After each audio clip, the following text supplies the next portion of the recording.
Hi అండి అందరికీ. 30 days 30 టిఫిన్స్‌లో భాగంగా ఈరోజు నా రెసిపీ వచ్చేసి ఉగ్గాని అండి. ఈ ఉగ్గాని కోసమైతే నేను ఒక 400 గ్రాములు మరమరాలు తీసుకొని శుభ్రంగా కడిగి జల్లిబుట్టకైతే వేసుకున్నాను. ఇవి కొద్దిసేపు ఆరితే బాగుంటుంది. ఇప్పుడు ఒక 4 ఎండుమిర్చి, పుట్నాల పప్పు ఒక 6 స్పూన్లు, జీలకర్ర, ఎల్లిపాయలు వేసేసి మిక్సీ పట్టుకొని పక్కన పెట్టేసుకుందాము. ఒక 4 పచ్చిమిర్చి కూడా చెక్కలుగా మిక్సీ పట్టుకొని పక్కన పెట్టేసుకుందాము.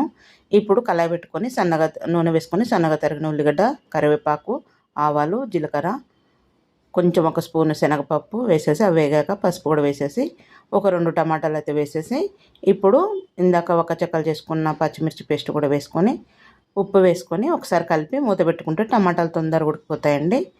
ఇప్పుడు ముద్దిస్తే చూసారా టమాటాలు ఉడికిపోయాయి. ఇందాక వడేసుకున్న మరమరాలను అయితే ఇప్పుడు కళాయిలోకి వేసేసుకొని ఇందాక పొడి చేసుకున్న పొడిని కూడా వేసేసుకొని మొత్తం కలుపుకోవడం అండి. రెడీ అయిపోతుంది ఉగ్గాని. వెరీ టేస్టీగా ఉంటుంది. దీని కాంబినేషన్గా అయితే మిర్చి కూడా చేశాను నేను. ఈ వీడియో మీకు నచ్చింది అనుకుంటున్నాను. నచ్చితే లైక్ చేయండి, షేర్ చేయండి, కామెంట్ చేయండి. అంతే నా ఛానల్ సబ్స్క్రైబ్ కూడా చేసుకోండి. నా ఛానల్ సపోర్ట్ చేయండి. మీరు కూడా ఈ ఉగ్గాని ట్రై చేయండి. నేను మరమరాలు ఉప్మా కూడా అని అంటూ ఉంటాను అండి. ఓకే అండి.